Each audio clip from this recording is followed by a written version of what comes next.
مرګري خو مې وایشتو د پولیس د راتلو نه مخکې چې زه خپې وباسم.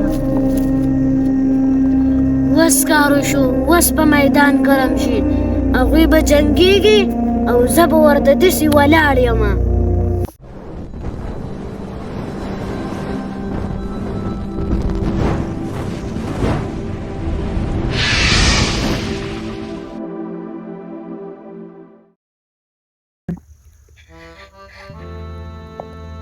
مرګريه یو خبره مې راته کوله، دا خبره درته ځکه کوم ته خو زما ډېر ښه دوست یې. وایم مړه چې د نیمې شپې دې ضرورت راشي که نه، ښه بېغمه ډاډه خبره کوه. خبره مې دا کوله چې د مور مې اپریشن دی او لږې پیسې را الله کې، دا خبره مې درته ځکه وکړه. مړه ته زما ملګری د پیسو ټینشن مه کوه، دا واله او د مور اپریشن دې وکړه، او که باقي هم څه پیسو ته ضرورت دی نو ما ته وایه تابعدار.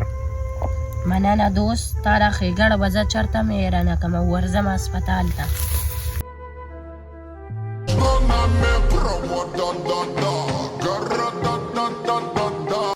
هغې چې دې ملګري مې پیسې راکړې د مور د اپریشن مې پرې وکړمه. السلام علیکم. وعلیکم السلام. خبر یم چې مور دې په هسپتال کې ده او اپریشن یې دی او تا ته د پیسو ډېر غټ ضرورت دی. دا پیسې واله یو کار مې دی چې هغه وکړي. اخر ستا څه کار دی؟ زما دا کار دی چې دا واله او بلال شوټ کا.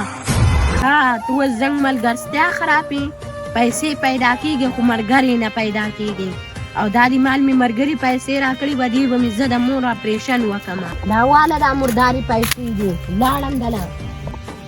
د یو ملګري خو یې رشوت وانخیستو، خو د بل ملګري لی ورځمه، او دا زما چیلنج دی چې د دوی دا دوستي به زه په دشمنۍ کې بدلومه. هلکه د بي ام کینګ ویډیوګانې خو په ټرینډ کې دي نن سبا، او په پاریو کې ګرځي. السلام علیکم. وعلیکم السلام. څنګه چلې؟ خیر دی، شکر دی. خپل حال وایه. خیر دی. دا پیسې واله دا دومره ډېرې پیسې د څه دپاره؟ دا واله او ملګری دی شوټ کا. د دې پیسو دپاره زه خپل ملګری نه ته ماله رشوت راکې. هغې چې دې ملګري مې پیسې راکړې، مور مې خدای بچ کړه، او د دې ملګري به زه ډېر شکرګزار یم.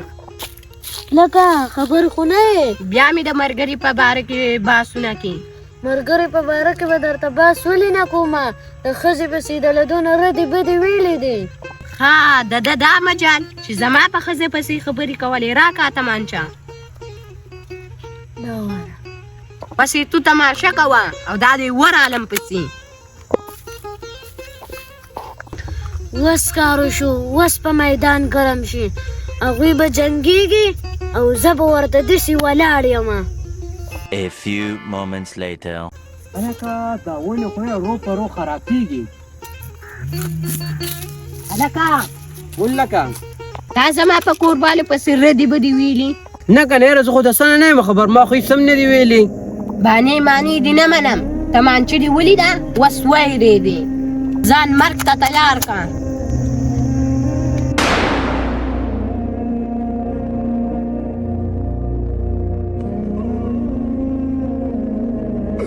مرګري خو مې وایشتو د پولیس د راتلو نه مخکې چې زه خپې وباسم.